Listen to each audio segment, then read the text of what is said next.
Hello to anyone who sees this. This video is a follow-up to my first one, which basically just encourages new players to reach the void part of the map as quickly as possible because it holds some important and useful mods.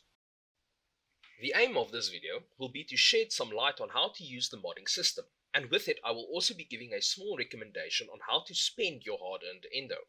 Now this video is not going to be a super in-depth look at the modding system, as the video is aimed at newer players who may have some form of misunderstanding of how to use the modding system or just simply don't understand it yet. Without wasting your time, let's get to it, shall we?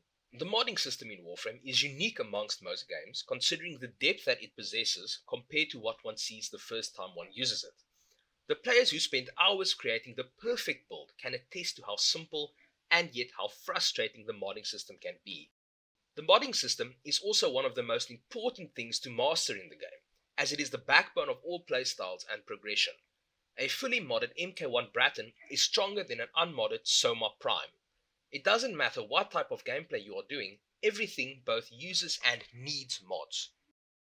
Let's look at the user interface. The first thing your eyes are without a doubt drawn to is the 8 large windows in the center of the screen. These are the slots that you can insert mods into, but you most likely already know that. This, however, is not the important part of the screen. The important part of the screen is the small window on the left.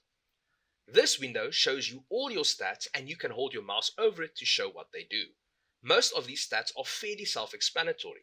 Armor reduces the amount of damage your health points take by a flat percentage. Shield shows the capacity of your shield, etc., etc. This is still not the main part I want to draw attention to. The biggest limiting factor you have on a frame is not the amount of mod slots you have, or the limited number of mods that you possess, but rather your mod capacity. Your mod capacity is what limits not only how many mods you can have equipped, but also the strength of the mods themselves.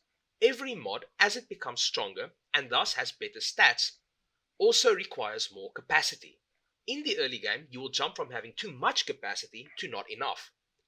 Now, as you can see on the screen, some mods require 16 capacity. That's insane. My frame only has 60.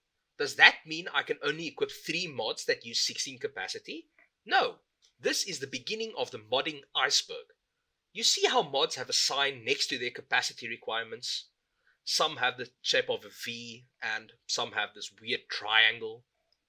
These signs are referred to as polarities, and if you look at your mod slots, some of these slots have a sign or polarity on them. Matching the polarity between the slot and the mod will reward you with the mod in question, only taking half its displayed capacity cost. Suddenly, you can use quite a few of these high-costing mods together. Now, the type of player watching this video is most likely a new player, someone who doesn't really have that many high-ranking mods, and therefore you more than likely aren't aware of the name Forma, or Potato as it's been nicknamed by the Warframe community. But using these forma, you can change, place, or in some rare cases, remove a polarity of your choice. I'm not going to fully explain the forma system in this video. I just wanted to mention it so you as a new player don't lose hope and think it's some RNG machine on whether or not you have these polarities on something you craft. I am planning on making a video regarding the correct way to build, and most importantly, rush forma crafting, so you don't need to wait for the stupidly long crafting time. It's 23 hours, by the way. If your frame is max level, you've also noticed that you only have 30 capacity. You can increase this capacity by either buying or crafting an Orokin reactor for your frame, or an Orokin catalyst for your weapon. I would suggest spending your plat on this, as they are very rare to appear in game. The video I will be making on correctly crafting forma will also be applicable to these reactors / catalysts, so don't really worry about that for now. Okay, next on the list. Now that I've explained the UI to you and given you, hopefully, a basic understanding of the mod slots, let's talk about the mods you want to use in the early game. Firstly, we need to look at what your frame can do. I don't mean the slash dash from Excalibur or the iron skin on the rhino you may have crafted or are busy crafting. I'm talking about the one thing that every frame has in common: armor, health, and shields. Survivability. It is of my opinion that these 3 are the most important things to improve upon when modding your frame. You will gain far more value from these 3 than anything else at this point in the game. Yes, Excalibur, it does look cool when you press 4 and swipe through walls and enemies. You know what isn't cool? Your teammates having to constantly revive you because a bombard keeps two-shotting you with his rockets because you don't have enough ability strength to kill it in one hit yet. Energy and therefore abilities are unreliable, since you don't have a guaranteed amount of it seemingly at will. Not yet, at least. Shields can regenerate and health can be made a very useful resource when combined with armor. But where will the damage come from then? It's nice if they struggle to kill me, but what if I can't kill them either? Isn't that just redundant? And you are right. That would be redundant. Luckily, you have quite a few options in terms of damage. You have melee weapons, secondaries, and primaries. At this stage of the game, I would ignore secondaries if I were you and focus on primary and melee weapon mods. More specifically, two main mods. One of these main mods is Serration, and the other is Point Strike. I wouldn't worry about melee weapon mods too much, as melee weapons are fairly powerful to begin with. Serration provides a flat damage bonus, and Point Strike provides a massive crit chance increase. When these two are combined and used on a crit-based weapon, things tend to get crazy. I won't spoil it by including clips of what happens when a weapon crits a lot, but it's fun when you can see the big numbers and the impact your newly upgraded mods have for the first time. If you don't have a decent crit-based weapon, the Bratton is a perfectly fine weapon all the way to Mastery Rank 4. These two mods will be able to carry you through almost all of the early game content until you hit level 30-ish enemies with ease. The reason I said Mastery Rank 4 is because at this point you will be able to craft your first decent weapon, namely the Quanta. It has a 16% crit chance and a 2.2 times multiplier on crit damage, which means the Serration Point Strike combo will be even stronger than it was on the Bratton. Now at Mastery Rank 6, you will be able to craft the Soma, which is even better than the Quanta due to it having a 30% crit chance and a 3 times multiplier on crit damage. This will basically solve any damage needs you may want, allowing you to save your energy for emergencies. Now that we have dealt with offense, and yes, believe me, those two mods are more than enough for offense, let's focus on staying alive. There are three primary mods we want to use for defense: Vitality, Steel Fiber, and Redirection. Vitality is a flat-out health bonus, Steel Fiber is a flat-out armor bonus, and Redirection increases your shield capacity.